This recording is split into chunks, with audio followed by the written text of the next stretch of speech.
Hi, Dave Smith here, DJS Photography. I've come out here because the sunset was looking pretty beautiful. It's been a rough day here in northern Sweden, lots of heavy rain all day long. But of course, because of that, the clearing storm has left a beautiful sky and a phenomenal sunset, which is still happening a little over there. And I think you can see it reflected in the lake behind me here, off the clouds just behind.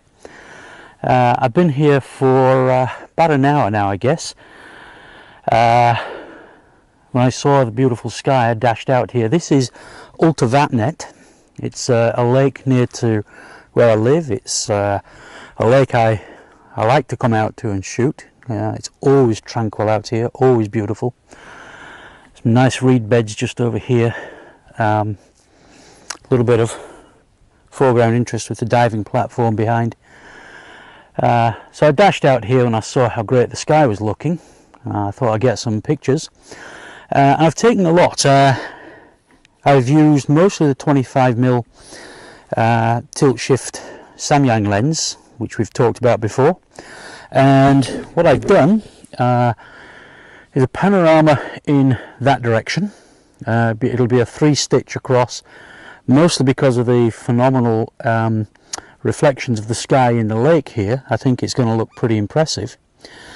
Then I did a similar panorama over there into the sunset. The sunset here is a bit blocked by this line of trees, but I think it's going to look good, particularly with the reflections and the reed beds. It's going to look pretty impressive, I think.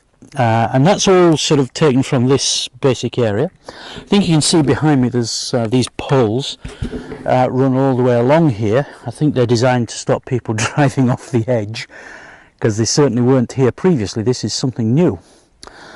But I've used that line of poles to kind of lead our eyes into the image. And then I used the 80mm lens, which is on a Myrex adapter, you might remember, to get me a close-up of the reflection in the lake through the reed beds. And I cut the sky out of that, and I also cut the trees out, so I'm right at the top of my frame is right at the sort of far shoreline of the lake, and we'll see the reflections of the trees but not the actual trees. And I think that should be quite a nice image as well. Then what I did was I switched over to my Infra Red adapted camera. It's actually a full spectrum adaptation on an Sony A6000, and I shot the same basic panoramas in both directions, in both wavelengths, 590 and 820. So the 590, I'm hoping, will give me something that's quite nice for faux colour, and the 820 will give me that Sutton chalk look of black and white. And then I also did, with the A7R2, some shots, panorama shots, with the big stopper, the 10-stop leaf filter, and I did that in both directions, and we'll see what comes out of that. But frankly, there's barely a whisper of wind here tonight, so I'm not sure that the 10-stopper is going to do very much, but we'll see how it looks. Maybe it will.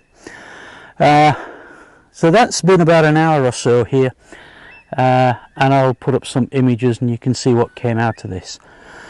But I'm getting eaten alive here. The mozzies are really enjoying the evening, so I'm going to pack up now and push off. I hope you've enjoyed seeing this phenomenal spot. I love coming out here, actually, and I hope you'll enjoy the images a little later. Thanks very much for watching.